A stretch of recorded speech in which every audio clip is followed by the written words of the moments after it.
All right, welcome everybody to the season finale of Chef Life Live. Going to be taking a few weeks off. Got some big things happening this summer. Getting married, moving into a new apartment, so a lot of things happening. Gonna round up a bunch of new guests for the next season and make sure everything's ready to roll out, and it should be awesome. But so thank you for everyone for joining me tonight. I'm really excited for my guest. I'm a big fan of his.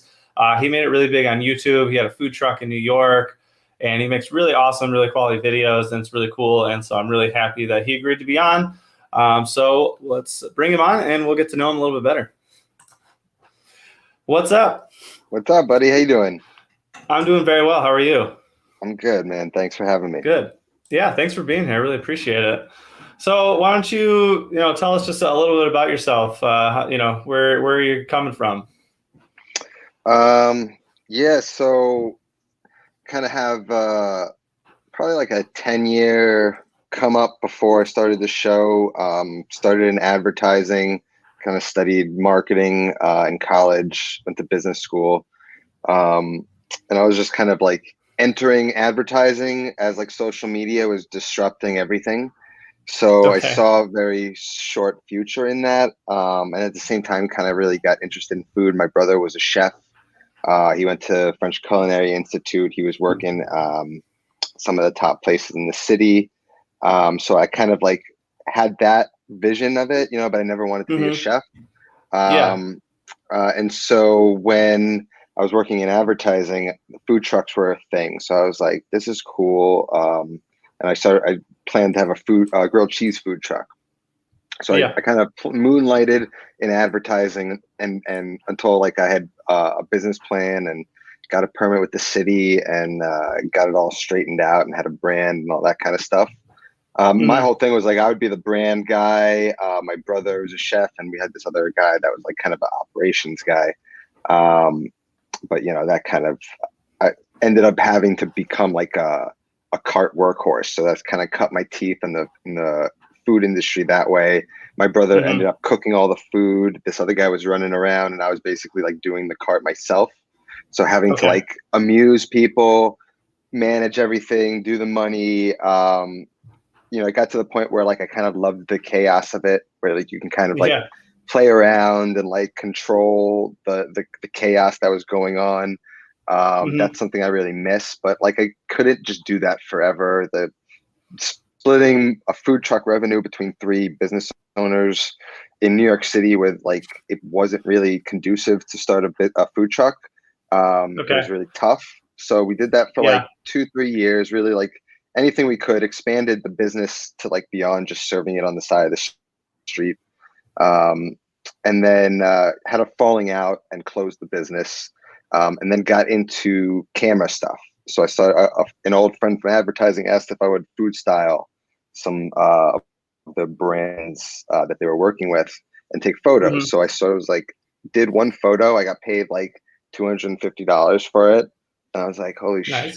I was like, this is potential business here. So I kind of developed camera skills, and got clients here and there, and then built into the video component. So that's where I sort of practiced how to do photo and video for the channel. And like 2000, was it the December of 2017, after doing that kind of business for a while, I lost one client that was like big, that was like really keeping me afloat. And they kind of stopped working with me because they were just reevaluating all their social media stuff. So that business kind of fell through. And then a month later, I was engaged at the time, and that failed. So like my life kind of fell apart within the span of a month. And so I moved back home, and within like a week or two of moving back home, I started the channel. And it was just sort of like something I'd wanted to do forever. Like when I was in advertising, I also had a food blog where I would just use like I would use a camera and shoot like 50 photos of a recipe, like really like the visual the visualization of a recipe before video was really a thing, and when photos were still expensive for like cookbooks. So I was like, maybe I'll just do like the visualization of it. So for me, recipes were always this esoteric thing that most people didn't understand. They were like inherently flawed because so much had to be left out just because of the nature of what cooking is. Right. And so when I was looking back at my life in this sort of down, dark moment, I was like, damn, I'm sort of like built for like if you look at the skill sets I've acquired, cooking, video, production, all that kind of stuff. I was like, I could do this, and I always wanted to. And I was at a point where like I really couldn't, like I couldn't lose anything really. I had nothing to lose. So I gave it a shot. Yeah, I gave it a shot, and I knew I sort of had an eye from the work that I had done for clients. And so I tried to have some sort of style to it and create like a format, and and it worked out. I mean, thankfully, I've had a few pasta videos that I can kind of attribute to most of the growth. And it's one of those things that's funny with YouTube. It's like you only really need one or two like things to hit. And then it's sort of like people find your other stuff that they like, you know what I mean? And so you only need to experience that a few times to really take a leap.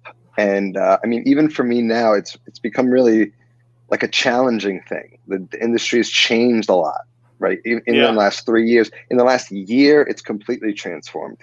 Like the bar is raised. Now every single person who like couldn't film a movie last year, everyone is a YouTuber. And so like there's just so much content. It's hard to really kind of figure out how to evolve what that really entails. That's sort of the fun of it. Like the production process, I feel like you have to be a practitioner of and a student of, you know what I mean, in order to really figure out what this YouTube game is about, because it is very different. You know what I mean? Like we're asked to kind of be our own Netflix in a way, understand thumbnails and click-through rates and all of this stuff that nobody really teaches you about. Right.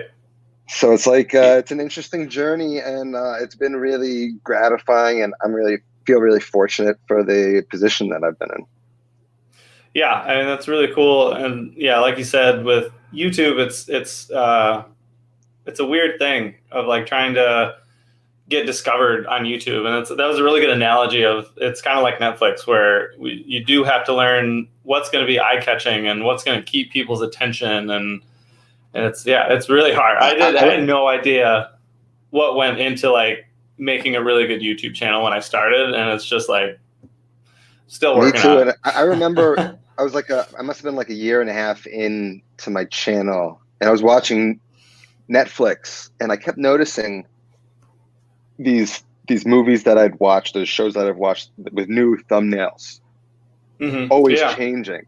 And I'm like, oh my God, that's so important that Netflix is doing it all the time. So why aren't I?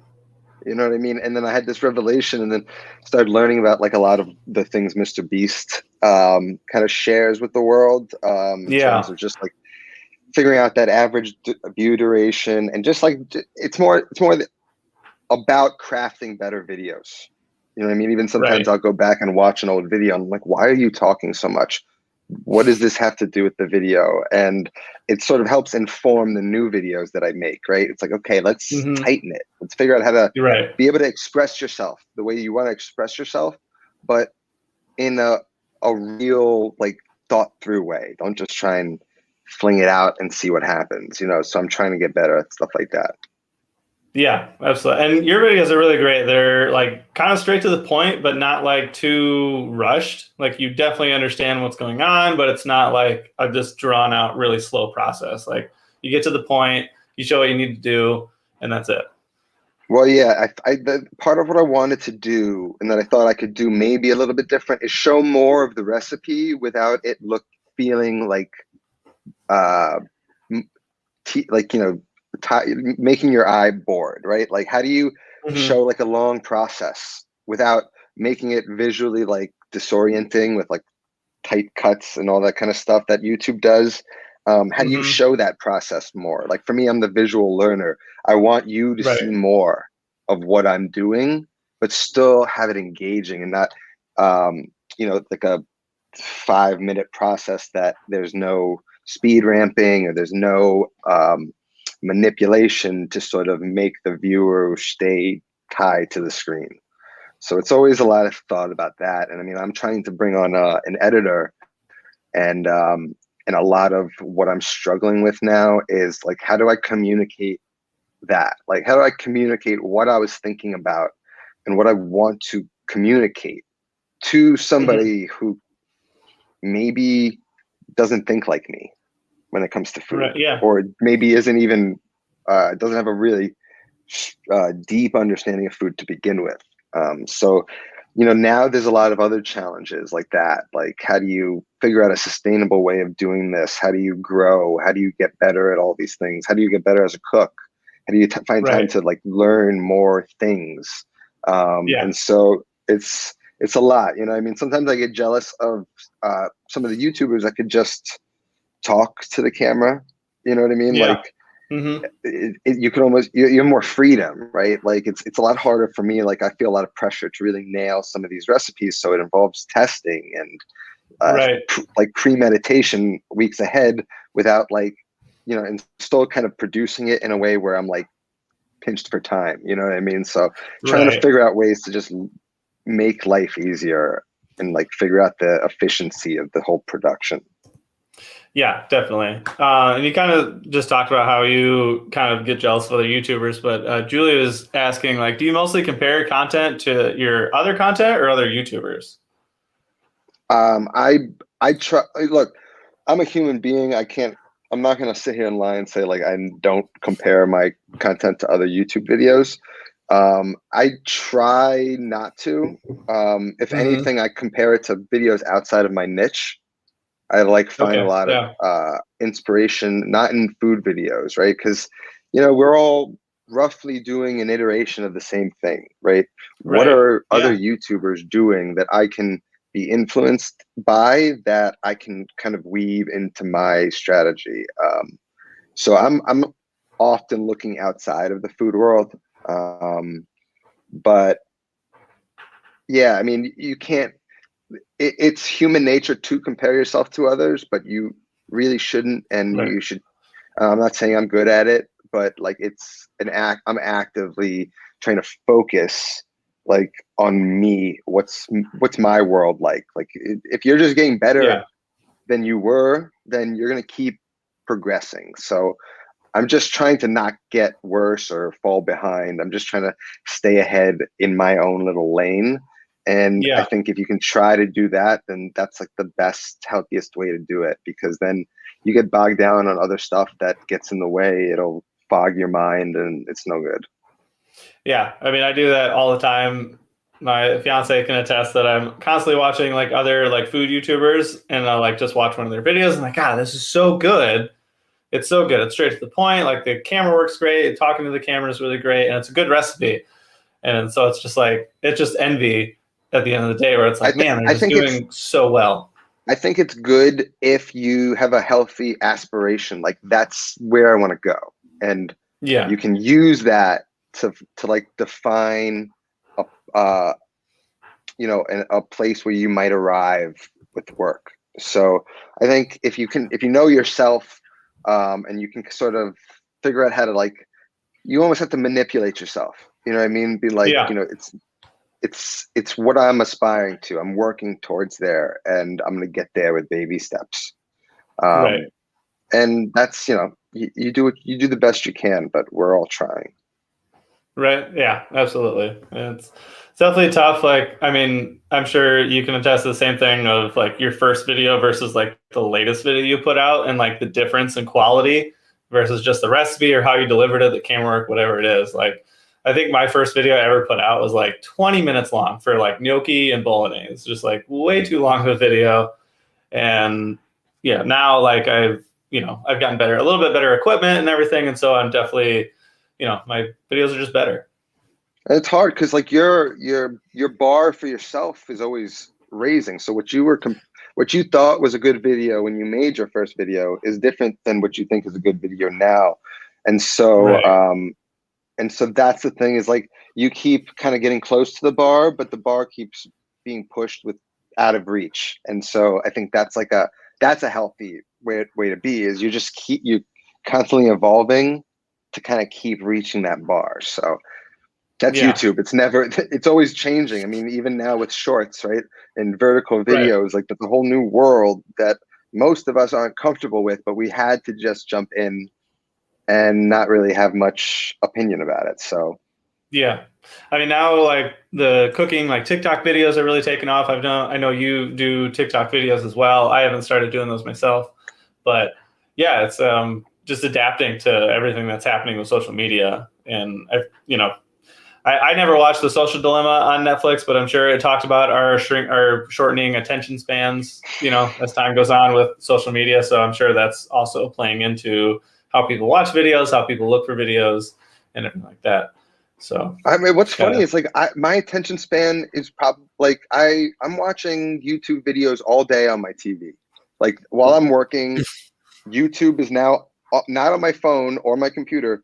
It's on my TV. You can always see it right there. Like yeah, that's now my preferred way to watch YouTube.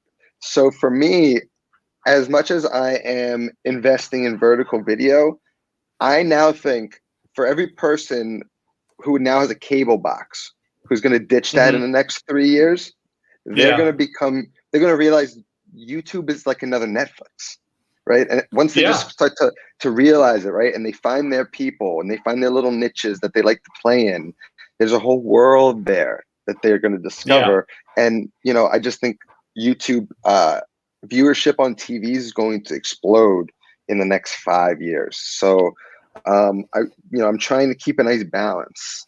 It's difficult, and I think I've slowed. Like I've been able to. Like, Oh, audio cut out. We can't hear you. I don't know if it's on me or on you. can you hear me? Now I can hear you. Yeah. Okay. So yeah. So like I'm just doing so many more edits now that I'm not getting out the same schedule and consistency that I used to. So like I'm just trying to figure out how to manage it all. It's like it felt like within this last year, everything just kind of happened. So everything sped up a lot, right? Like Yeah, absolutely. we had to like move faster, and I don't think it kind of took me by surprise a little bit. Yeah, I mean, I think the last year took a lot of people by surprise with everything that happened. So Cooking with CJ here is asking, is it true that Steve O's, have you, all of his says to being on the hot seat, asking for a friend? Yeah, that's a shameless plug right there. But I will say I owe all of the success to CJ for sure. All right. CJ's cool. I was on CJ's show. He let me be on it, and it was really cool talking to him. His YouTube channel is awesome. If anyone out there is looking for some good barbecue recipes, Cooking with CJ, it's good. It's a good channel. Come a long way, CJ, over the past few years, huh?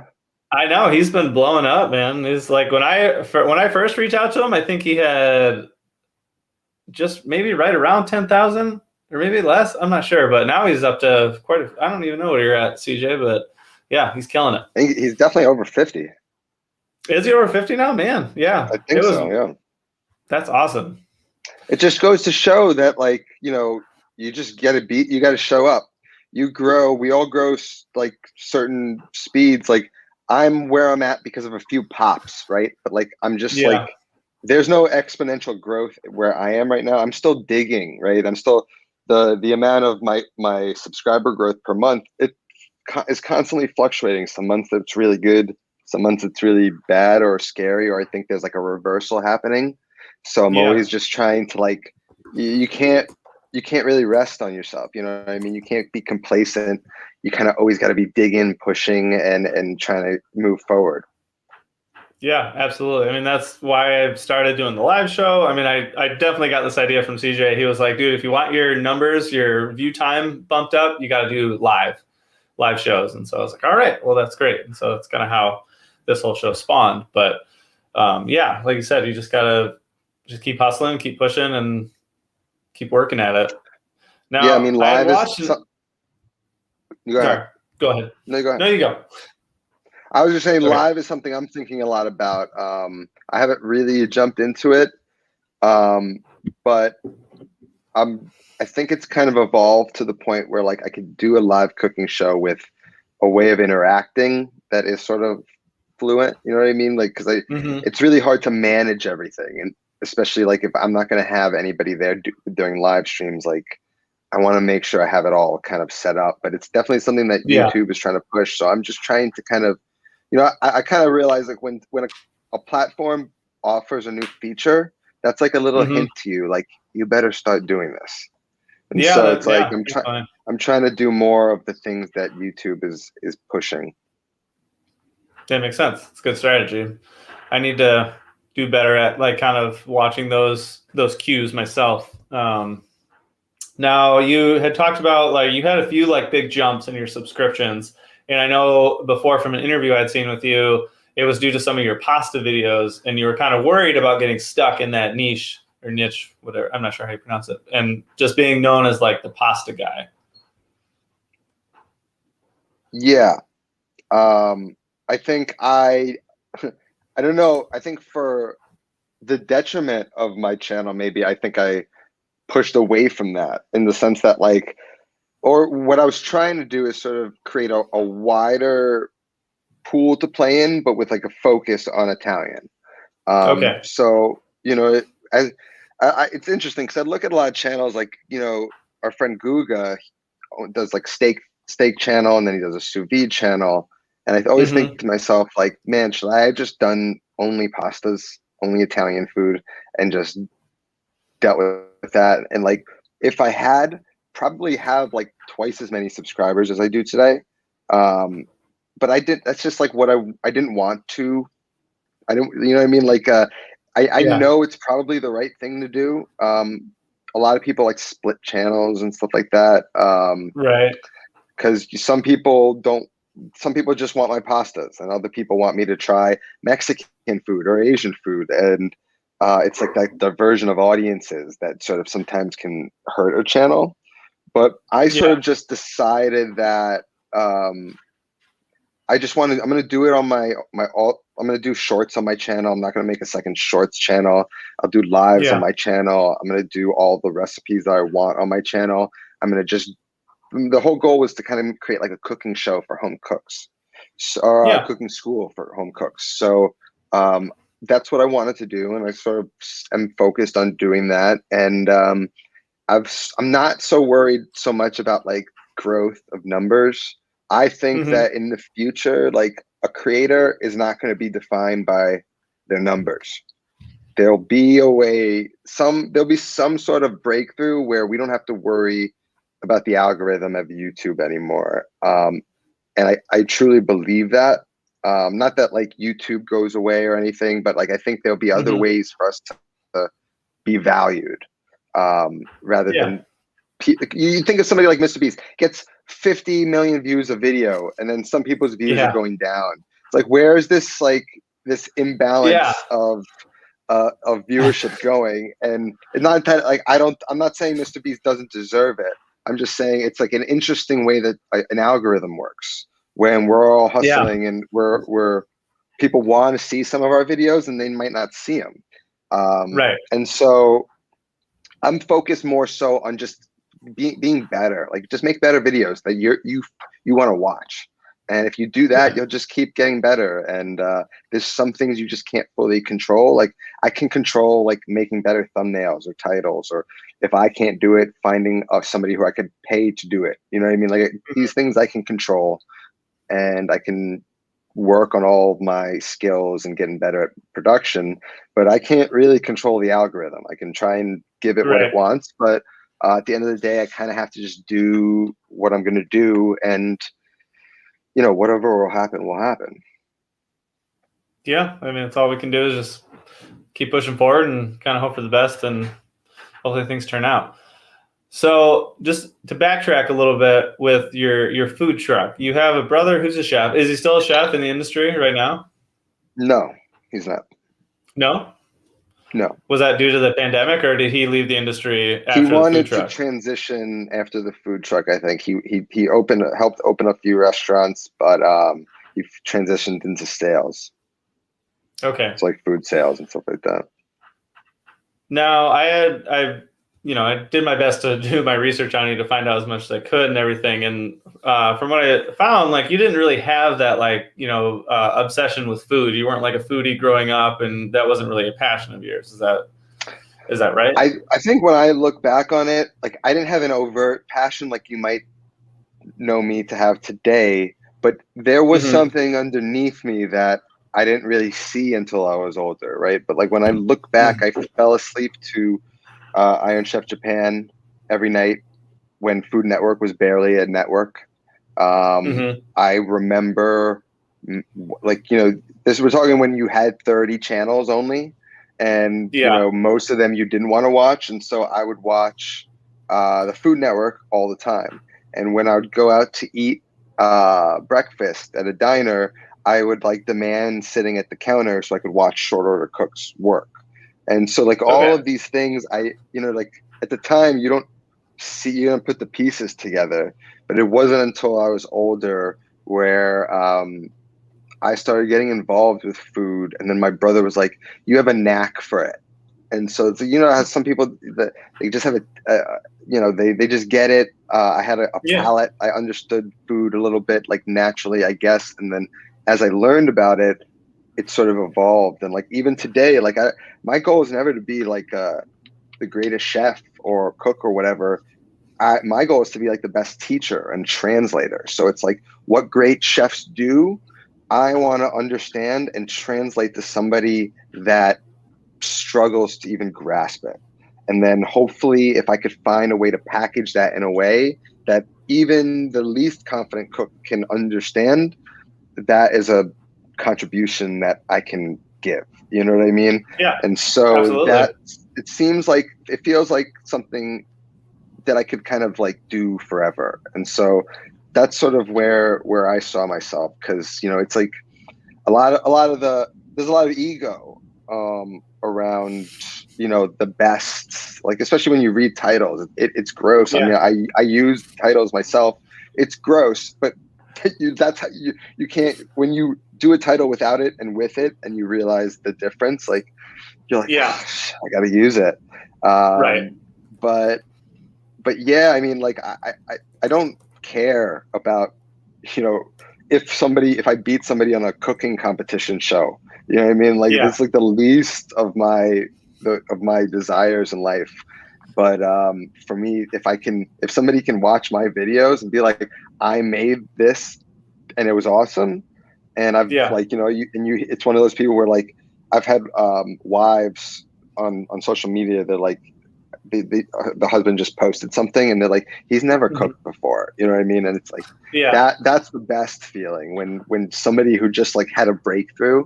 That's like what it's all about. Yeah, absolutely.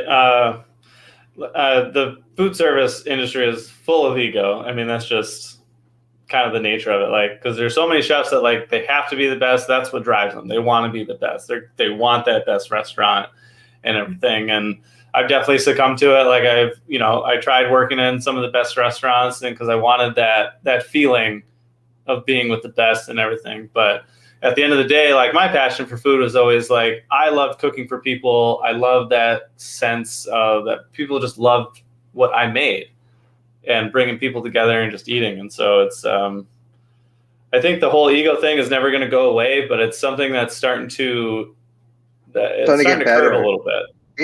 You know what it is? It's a move away from that grandma mentality where it's like, I'll give you the ingredients to the recipe, but I won't give you the recipe because I don't really ever want you to be able to make it. You know what I mean? I want it to be my legacy. We only all grow.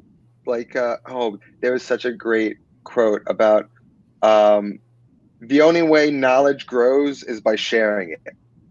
You know what I mean? So it's like the only way for like these like authentic methods of cooking pastas the way they do in Italy, for and understanding the reason why they did it a lot of the times, like the fact that like these ingredients teach you about the geography of the place. You know what I mean? Like you can Right. understand the place by a lot of these dishes. It's like if we don't keep these things alive, you know, they just kind of vanish. You know what I mean? And Yeah. then a lot of the Americans just you know, there's nothing wrong with having fun in the kitchen, but when you start to like identify these foods as something other than what they were, it's like there's nothing wrong with it, but it's like let's learn the history of it. Then you can play Yeah. around, like, you know what I mean? That's my mind, to like learn the proper method, and then you can play around. And the way you can play around is so much more fun, and you have like more Yeah. control. And so Absolutely. yeah, I'm just a big fan of this sharing of knowledge. Like we're in this world, this digital world now, where it's like if you have something to share, you have to share it. Yeah, absolutely. I agree 100%. I had a few chefs that have like Mexican backgrounds, heritage, and I had asked them about kind of like a cultural appropriation with their own cuisine, with like Rick Bayless, who kind of made a name for himself with Mexican cuisine and everything. And both of them said they kind of applauded him. They thanked him for like bringing that forward, because as chefs, it's like an obligation, it's a responsibility to share that knowledge of like where this food and these ingredients and these methods are truly coming from. Not just like, look, I made this amazing thing. It came from history. It came from centuries of people doing it, and now I'm presenting it to you in a different area. And so it's like a chef's responsibility to share that knowledge. Yeah. To Yeah, and so it's really And it's that's what's cool interesting about what. now is like we're Yeah. seeing a lot of chefs jump into this new world. So whereas like it used to be maybe amateur cooks doing YouTube channels and whatnot, like now we're seeing a lot more professionals in spite of last year. And I Hmm. think that's fantastic, because like what's happening is like there's a lot of fake news in the food world that's being corrected because people are teaching proper ways of doing it. And then all of a sudden you're Yeah. reading comments to all these chefs who are now sharing their knowledge. They're like, I never knew how to do that. It's because people have been Yeah. teaching you wrong for years. Right. And so I think, you know, it's only good if we can just kind of do that more with everything, and we can just have more proper Absolutely. information in the world, you know? Yeah, proper information would be good to on a more regular basis in today's world for sure. Um, so with your brother being a chef, like how did the food truck like really come to be? Did your brother just approach you and say, "Hey, I want to do a food truck. Like I want you with me on this." Like how did that really come about with not having Well, like a real background in food? um, well, you know, I went to business school, so I was like, had always my mind on a business, and um, I was in a bookstore and I saw this like book for 50 grilled cheese recipes. I was like, that's it, grilled cheese. And so hold on, I just got that earbud notification. I gotta do a little That's coming out. switcheroo. That's nice. That's strategic right there. Let me just make sure it connects. Yeah. Um, and so I wrote up a business plan, um, and I mainly wrote the business plan with like our other partner. Um, and 6 months later, we were sort of kind of ready to. We got a permit from the parks department. So it's like the time it's like a lottery, right? You can't really get Okay. a token to be a food vendor. You had to like find some guy who had a token and rent it for $20,000 a year. I wanted to do it legit, so I went through the parks department. They were like offering bids, you know, a spot outside of Central Park, whatever. Hmm.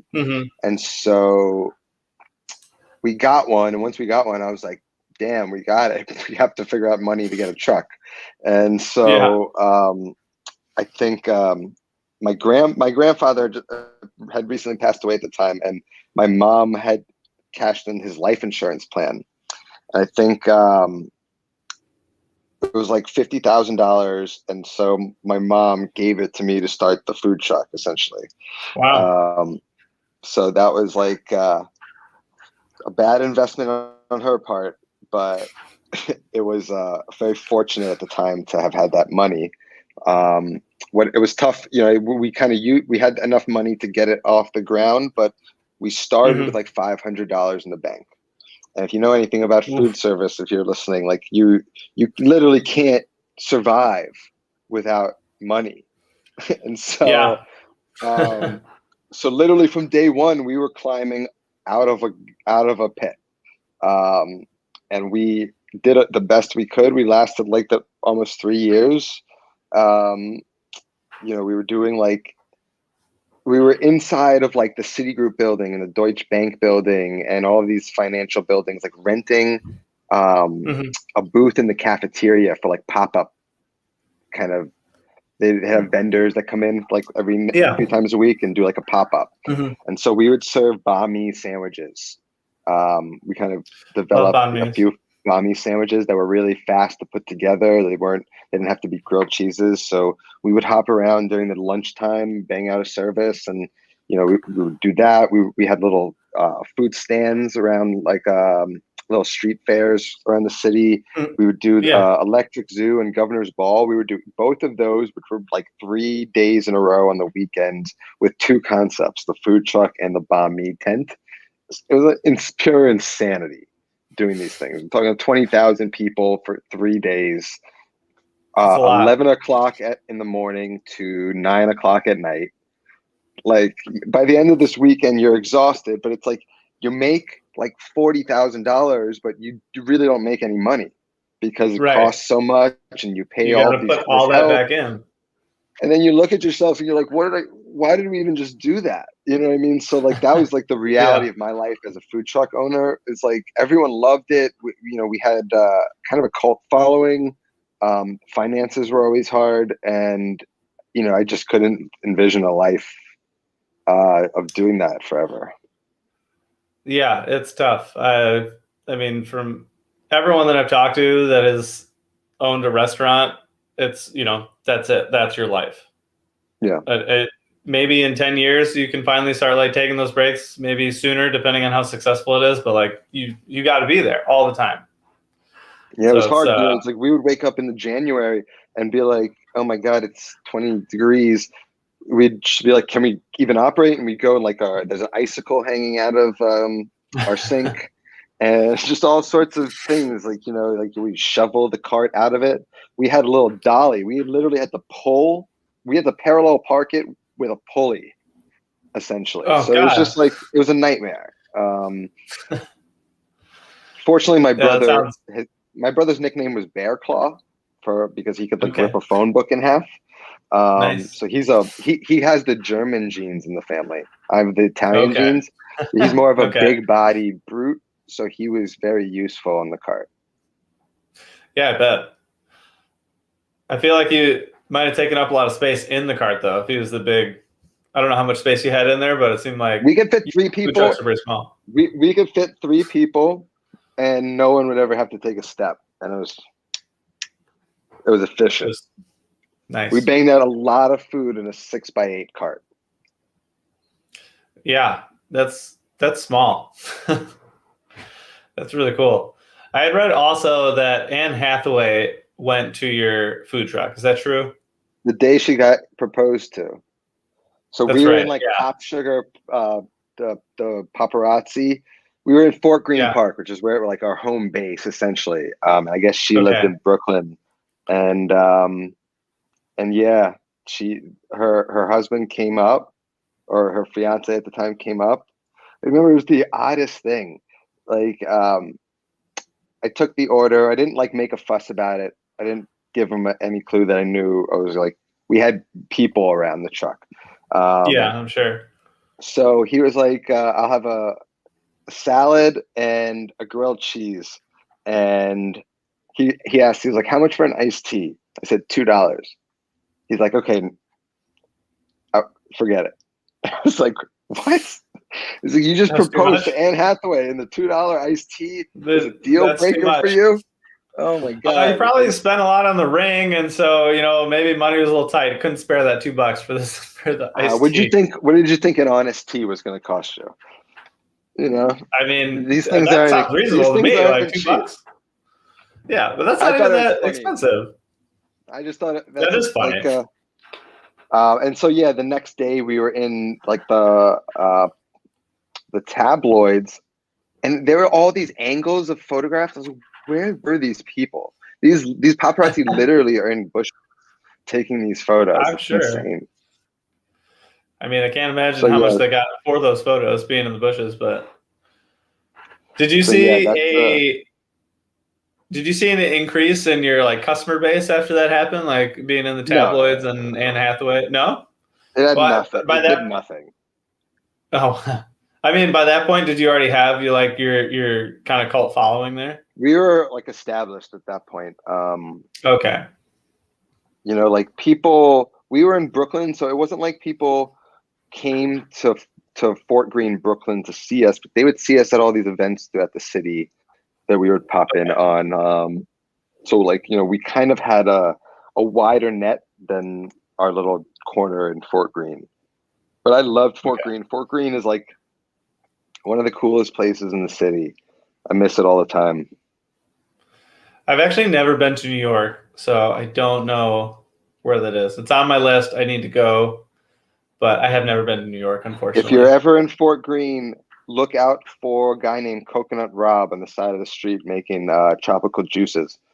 It's like one of the true New York experience. He doesn't have a menu. He asks you what you want, and he just comes up with something on the spot. And he has this sugar cane that he juices on. It's like he's got a little like hippie van behind that he just kind of he's like a vagabond. The coolest dude you ever meet. Look if you're ever in the area, look out for him in like the summer. He should be there. Okay. Yeah, I forgot that my fiance and I were going to New York for New Year's for a wedding, but obviously that's not in the summer. So yeah. Where are you located? I'm in Chicago.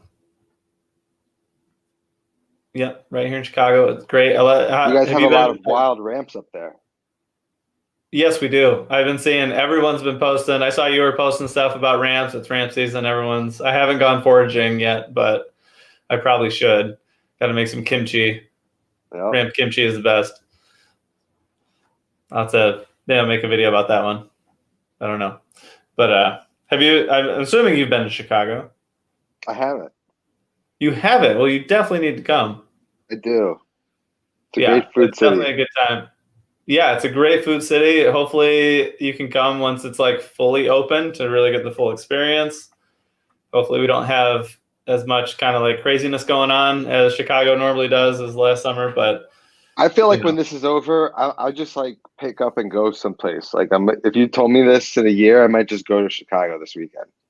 You know what I mean? I'm just so itching to do a life thing. You know what I mean? Yeah. I really settled into like a hermit because I was always a hermit. Yeah. This was anything new for me. But like I really was like, oh, so we're not going out. We're just gonna work for the next year. And so like I really kind of hunkered down, and I'm like really dying to do stuff. Yeah. Yeah, I don't blame you. I feel a lot of people feel that way, but yeah. Well, when you come to Chicago, hit me up. I know the spots. For sure. Yeah. So after you do the food truck, and then that's when you started doing the food photography. Did you have like an experience with like photography because of your advertising background? No. YouTube, like just all YouTube. YouTube is it's given me everything. For me, when I was running a food truck, one of the things that pissed me off so much was that I didn't have all of the skills to run it. I couldn't develop a website the way I wanted to. I couldn't do things I needed to technically, right? And so I was like, God, imagine I had learned coding or something as a kid. And I began to realize like this game of life is all about skills, right? Like I was like, I don't have enough skills right now. And so when I stopped the food truck, I was like, I went on a journey to accumulate all of the skills I needed. I didn't necessarily know which ones I needed, but I was like, Yeah. I had my eyes open, and I was like, I was ready to just kind of like, like Bruce Lee, like, go with the water. Like just let the water take me.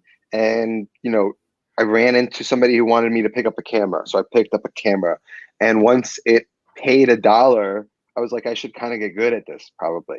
So then I would go on YouTube and just figure it out. I would see, basically YouTube simplified it, right? Like it's basically 3 things you need to know about a camera. It's like ISO, aperture, and shutter speed.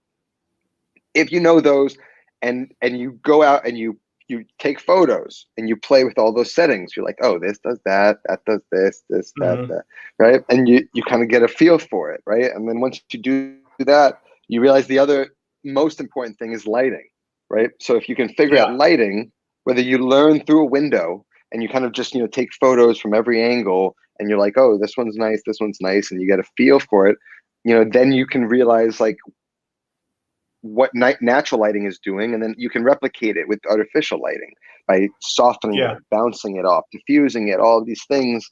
And you start to learn which, you take a photo of a flower looking up at the sun, and you realize like the backlit, when you backlit light a flower, it looks really nice. So maybe a salad looks nice backlit, you know what I mean? And you start to do things, and you start to get a feel for it. And I started to look at my eyes like cameras, right? So like when I'm out, you start to look at something and be like, okay, compose it in an interesting way in your eyes, right? And try and see it different.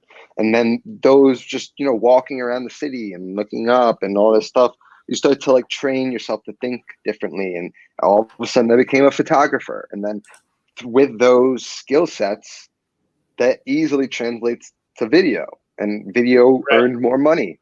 So I was like, I need to be doing video and photography. I could bundle them and package them.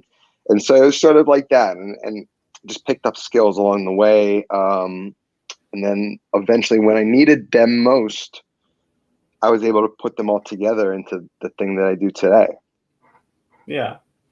With your cooking skills now, I'm sure they've increased quite a lot with doing these videos and probably looking up new methods and everything like that. But did you learn a lot from being in the food truck, just being with your brother, and then just kind of figuring out along the way of doing your videos? I think what the food truck taught me was taste. Like I trusted my palate so much that I would, without like fear of being laughed at, like be like, we need to adjust the seasoning here, to 2 chefs. You know what I mean?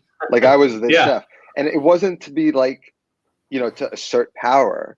It was like, I'm not tasting it the right way. And I thought that I had an idea of what it had to be. And so I think what that helped me do is like develop my palate. Like it made me confident that I was a cook, right? I could put together flavors. I understood food. I think now with the show, I've taken a real step back, right? And it's more like, take your ego out of it and let's be a student first, right? Like, so I'm a student of these pastas before I teach them. And so through the studying of them and making them and doing the deep thinking through the recipe, where it's like, where are the missteps here? Where are people going to screw this up? How do I preempt that? You know what I mean? Like it's all of that kind of stuff that I'm developing now. I think at the end of the day, I truly identify more as a teacher, right? And it's like, if I can just take these ideas and teach them in a clearer way, that is my role. That's what I'm here to do. And I think that is something like I feel really good about doing on a daily basis. Yeah, definitely. How does it feel now? You're kind of like, even when I just Google search your name, and it kind of is Chef Stephen, how does that feel to be kind of be identified as a chef now, when like it wasn't anything you really wanted, before? The thing is, I don't really identify as a chef. It's more or less what people want to call you. And so it's easier. I identify more as like a grandma, to be honest. Like Okay. my worldview of and cooking style is more grandma than chef, but I have a chefy aspect to obviously like the things that I do. Like my brother, when he graduated from the FCI, I think it was Jacques Pepin was like at the graduation, gave like the speech, and he was like, I remember it so vividly. He was telling everybody like, you guys are not chefs, you're cooks. Like Right. chefs is an earned term. And Yeah, absolutely. I understand that very clearly. So when I have that chef next to my name, even, I put it on Instagram because they allowed, now they don't have cook, they have chef. Right. So it's Yeah. like, and so, I'm a little self-conscious when like a chef reads that, and I'm like, Yeah. I'm not a chef. We all know, what I mean? So I hope there's like an understanding like nowadays, but yeah, it's like a weird word. It's not, people throw it around real easily, and I think it's just more because it's easier. Like cook just doesn't sound as good when you're Right. describing the industry as chef does. So I think people tend to use that more. Yeah, definitely. I think too, kind of along with ego, like the term of chef is kind of changing. It's not really synonymous with like, most time it was synonymous with like that very head person, right? The top guy was the chef. And that still is definitely true, but just the overall, I think, feeling of the term is changing. I've worked in restaurants where everybody's chef. Everyone calls chef, and that's how it is. I worked in restaurants where that term's not even used. And so it's kind of weird. Even like I've been in the industry for a long time. I started cooking in high school. I kind of got away from it. I went to culinary school and all that. Professionally cooking for a few years now. And like, I still find it weird to call myself chef. Like I like it because for me, I like putting on the white coat and feeling like I am that chef. But it's like, it is weird. Have I really earned that title? It's like, when do you really know you've earned the title of a chef? So it's kind of, I mean, it's I could say I'm the chef of my kitchen, right? Like I'm running my home kitchen. You know what I mean? Absolutely. I could bend the definition to do that, and it could be fine, right? You know what I mean? Like I'm running it. I'm thinking about it. I'm sourcing ingredients like I would for a restaurant. You know what I mean? So absolutely. I get like I get that. I think that just being there for that graduation just seared into my brain that you're not a chef. And so I think I don't know if I'll always think that, but I definitely will always kind of identify more as a grandma. You know what I mean? I think a lot about like what cooking with love really means. Like, is that an abstract thought, or is that a tangible thing that you can do or that you could teach? And for me, I think it's that mentality of like when you go to your grandma's house and she's making like a pasta dinner. She's not leaving the kitchen ever. She's just marching around like a chief, just observing all the time. And it's like, is that okay? Does that need a stir? Let me stir it. Right. That is the essence of love. It's like you are so in it that you're making sure at every step of the way that it's just perfect. So that when somebody eats it, they just are like blown away. That to me is like the essence of what I try and achieve on the channel, right? Is like, we're not going to try and do like the most crazy stuff. We're really going to think about every step of it so that when we're done, we have the best potential thing that we can put out. And that's what it's all about. Absolutely. But even by that definition of like cooking with love and kind of cooking like grandma would, like that is what a chef should be doing. That is like, if you go to a restaurant that's very chef driven, that love's being put in there because that chef is watching over everything. Exactly. They know it needs to be stirred. But if you go to a restaurant, and I'm not trying to talk down on chain restaurants or anything, but like a Cheesecake Factory or something where it's just got all of these different things. It's the Cheesecake Factory's menu is so massive. I can't even imagine working that line. But like there probably isn't an actual chef in there making sure everything's being done as well as it should be to the original dish. And so like, you could identify then as a chef because you put that love and care into those recipes that in these videos that you're putting out. So I would I definitely think at the say end you earn the title of chef in my book. well, thank you. I appreciate that.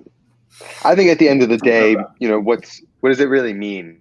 You know what I mean? We're all just cooking food and sharing it with each other. Right. So I think Absolutely. the reason why I use it is like if it makes it easier for you to understand what I kind of do, whatever. That's fair. If it's easier, it makes sense. But I am trying to be the Italian grandma of the internet. All right, Italian grandma.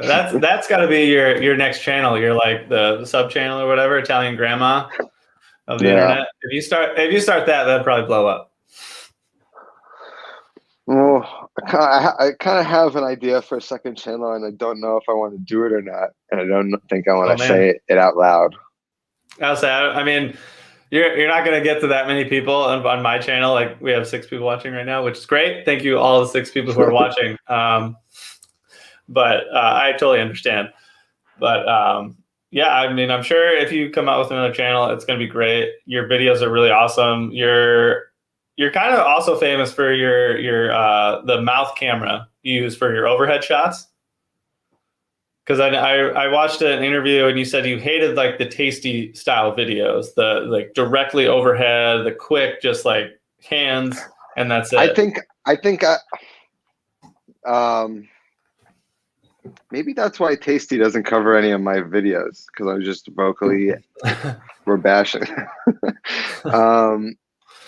Anyway, yeah, I mean, what I hated about them was that it was another version of the cookbook that was like esoteric, right? Like you're jumping over everything, all of the important things that like everybody knows how to make pasta, but like what is pasta sauce, right? These are the things people don't get.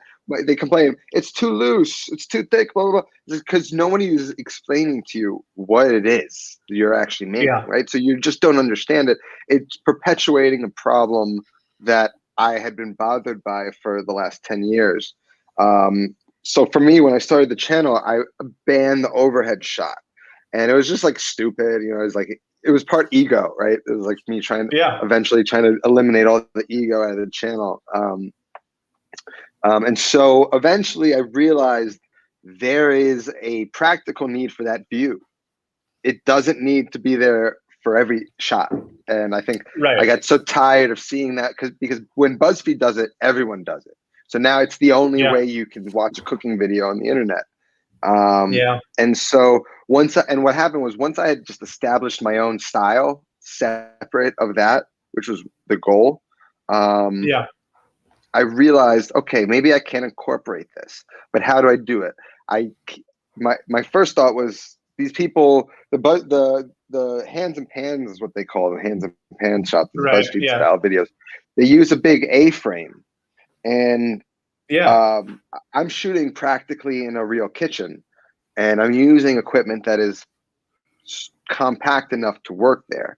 So I didn't understand how this was going to work, and I also just didn't want friction at all. I wanted to be able to add another camera without it being a big deal, because 2 cameras is a lot. I started with 2 cameras. That becomes an issue. You add another camera, that's another like block of editing you're adding to your workflow, and it complicates a lot of footage. Things. And so I figured the GoPro, for anyone who's watching who doesn't know, this is mouth cam. This fits in there, and that's really cool. And I can pop it in and out. People are like, "Why don't you put it on your head?" It's because then I had to put a whole thing on my head. And what if is it in focus? Is it in frame? Then I have to get my phone thing on. If I have it right here, I can see if I'm generally in frame or not. So I can see the monitor, and it's really easy. I could bang it in, get a shot I need, and then toss it on the side, and then get back into cooking. Like a lot of what I want to do is like be in the moment of cooking when I'm filming. I don't really want to have to worry about filming. So mouth cam, there are some times when I'm like editing 90% off of mouth cam in the actual video, just because it's like a cool kind of point of view. Sometimes it's been acting up weird. Like it's not as smooth as it used to be. I think like there was a auto stabilizer that I think maybe wears out over time. And so I gotta get a new GoPro. This is a what is it? Which 7? one is that? Yeah, this is 7. Okay. There's like 3 other generations since then that I don't have. So yeah, it's so crazy how fast these upgrades go. But the 9 or the 10 is supposed to be really good. Yeah, I think they're on the 9. I have the 8. I think. Yeah, the 8, and then immediately like the 9 came out like 2 months later. I was like, great. But yeah, I use my GoPro for filming when I can. It does work really well. I don't know how many shots I miss because of, like you said, you don't want to miss those moments, but there's plenty of times where I'm in the middle of something and like my one camera will stop working or I can't just get to the other one to like, I just can't stop doing whatever I'm doing to like actually film it. And so the mouse cam that thing, was part of the fun of the production process is like, for me, it's like, I don't, just like the food truck, right? We designed it so I don't want to have to take more than a step to get anything I needed, depending on what station you were at. If I'm at my station on the on set, I don't want to walk around and adjust the camera, or I want to be able to take a step and do whatever, reach over, adjust my main camera, grab mouth cam, and then the goal is to spray shoot, right? So to avoid that one problem that you just talked about is my nightmare. If like I'll have a panic attack in an edit if something's out of focus or a camera didn't work and I just don't have that angle, like that is my nightmare. So for me, the design of my camera situation is all solely to just achieve like 360 coverage, essentially. Like I just have complete coverage of the entire scene. And then, God forbid my 2 nice cameras don't have a nice shot. GoPro is marginally worse, but it's passable. In the moment of the edit, you really aren't too distracted by a slightly lower resolution to the other cameras, which is, and I don't even color grade. So, oh no! Wow. No, it's really I'm not very good at color grading. I haven't figured that one out yet. It's tough. Who has time to color grade? I don't know. It takes me forever to edit any video even without color grading, and I do my best to color grade, but I feel like for the most part, my saturation just ends up being too high because I don't fully know what I'm doing yet. You could use one of those grayscale cards. Otherwise, I find I just make it worse. So yeah, I just don't even mess with it. I try and get it right in camera. That's fair. Yeah, I use the camera I'm using right now. I use a decent amount. I use my phone quite a bit. Honestly, I use my phone more than anything just because it's one of the newer Androids that can shoot in 4K, and it's light, and I can put it on a small tripod. I use my phone too a lot. Yeah, it works really well. Sometimes you're like, say you're broiling something, right? And it's going to take 3 minutes. It's like, do I have time to really set up another camera, right? Or maybe GoPro is not getting like a really nice shot in the oven, but the phone can. So you just use your phone. You get that shot with the phone, and you just weave it into the video. And all the technology is so good now that it's totally fine to shoot, to use it all. Yeah, absolutely. Yeah, I mean, I've watched so many videos, like even like Casey Neistat. I feel like I said his name wrong. He's like, whatever camera you have that'll get the shot, that's the best camera you can use. And I was like, yeah, I'm a student of Casey's. Me too. I've watched so many of his videos. He's such a good filmmaker. You have to watch his brother's channel now. His brother started a channel, Van Neistat, and it's fantastic. Very different, but in the same. You could tell they're brothers. Okay. But you'll dig it. Yeah, I'll definitely have to start watching that. I was a little upset because I know Casey's not doing as many videos anymore. No. But I'm getting my fix from his brother. Okay. It's good to know. I'll have to check that out. All right, we're a little over an hour now. I just have a few more questions. I just kind of curious about when you first started editing videos. You know, this was hard for me. Like, how hard is it for you to listen to your own voice on recording? Mm-hmm. It's not. It's hard when I know, like, I didn't prepare well enough for a video, and it's gonna be patchwork. That's when I know Yeah. it's hard, and it was hard in the beginning when I wasn't myself. Right, a Okay. lot Yeah, of that makes sense. a lot of what my journey was, because I didn't want to ever be on camera ever in my life. This is bizarre for me, right? But I got to a point where I realized, like, I can't do this every day, listening to this fake person on screen, right? Like, I have Yeah. to like this person that I'm editing. So Yeah. stop being fake, right?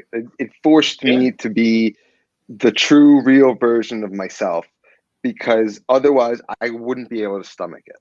And so a lot of what the beginning, like the first few months of the show was figuring out how to be me on camera when you're figuring out how to be you in a scenario you fabricated.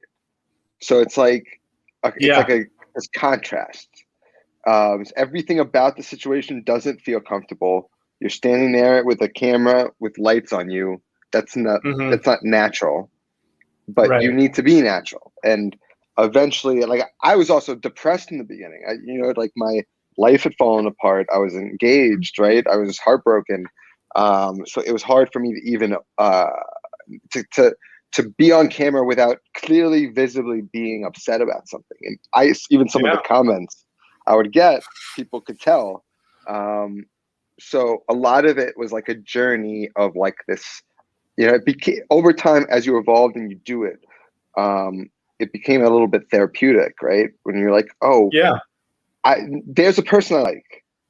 It gives you confidence in yourself, right? Like, Yeah. it went from somebody you hated to somebody you realized you found familiar and you liked, and you start to have a better image of yourself, right? Regardless of whether you were told you're an idiot by 20 people in the comments, the act of you editing yourself over and over again and not getting sick of yourself, or being cringing at yourself, that was Yeah. an important thing I think I had to go through. And I think it really helped me become my own best friend a lot, in a sense, because, like, I needed myself in that moment. Like, I couldn't really rely on other people to pick me up after this, what I had went through. And it felt very lonely to, like, do this process alone and be alone, literally and figuratively. So, like, Yeah. to kind of get to know myself in a new way, it did a lot of good in that moment for me. Like, not only for just being able to, like, support me, like, as a, if we're talking about, me in the mirror, it's like, support that guy in the mirror. Don't just say you're an idiot, or you can't do it, or you shouldn't Right. be doing this chant. You know what I mean? Like, it was good to kind of get to that point. And I think, like, that was, like, this journey of this point where, like, you watch yourself on camera and you're like, ew, who is that person? And so I think that Yeah. being on camera eventually will expose who you really are. And I think it's a good thing, or in a lot of ways, it's a bad thing. If you look at some of the news you hear of some of these YouTubers as of late who are in some hot water, it was in pursuit of the views, to be on camera, that they did Yeah. horrible, disgusting, terrible things. And it's like Captain America super serum, super soldier serum, right? It just makes you Right. It whoever you are. It amplifies it, right? So amplifies whatever you are. Yeah. I just finished watching Falcon and the Winter Soldier, so that was top of mind. I haven't started yet. Don't say anything. I need to watch it. Love it. I'm I'm a behind. huge comic book nerd. Same. Same. Who's your favorite comic or superhero? Either Spider-Man or Wolverine. All right. I'm assuming then you're more Marvel than DC. Yeah, I'm an X-Men guy. Like, I'm just dying for the day where I get to see a really good X-Men movie. Yeah, me too. Like, there's been some okay ones, but I mean, we're due for like. I'm 35. I grew up on that cartoon in the 90s. Yeah, same. Mm-hmm. The greatest cartoon that has ever existed. And it's so, on like, par. Like, Spider-Man, the animated Spider-Man series was like one of my favorites. But that always like they either like one followed the other. They were always like really close to one another. You'd watch one and then the other. But the animated X-Men was great. Still holds up today. Absolutely. Yeah, I started watching the Spider-Man series on Disney Plus, and I was like, this is great. I miss this so much. But yeah, Spider-Man's my favorite. I'm a big Spider-Man fan. If anyone knows me, they know. I have like 2, 3 Spider-Man tattoos, but you know, took it to the extreme.